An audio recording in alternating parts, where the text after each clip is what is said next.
In this video, I'm going to show you how to host the game in Among Us. So the first thing you want to do is you want to download Among Us on the PC or on your mobile device.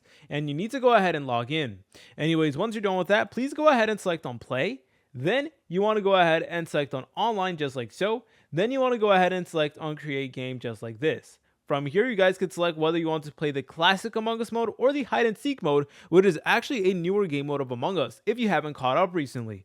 You guys could also go ahead and select between these maps, and you could select how many players can go ahead and actually join your game. So if you're trying to have the whole squad here, then you can go ahead and set it to 15, and for tag, you can go ahead and pick that. For region, you can go ahead and select on the region that is most optimal for you and your friends. So if the majority of your friends are within the same location, then please go ahead and try to select a region that best suits everybody. Then you want to go ahead and press on create game, and then it's going to give you some confirmation of the settings, and you just want to press on confirm just like so.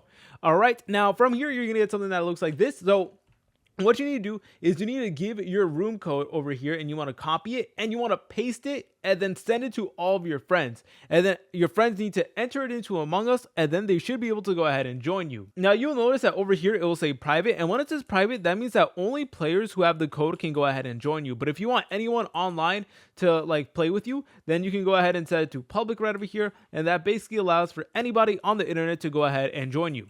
You guys could also customize the game settings over here. You guys could control the amount of imposters, the cooldown, imposter vision, all that good stuff. So it really is up to you. If you guys found this video helpful, make sure to leave a like and subscribe. I'll see you in the next tutorial.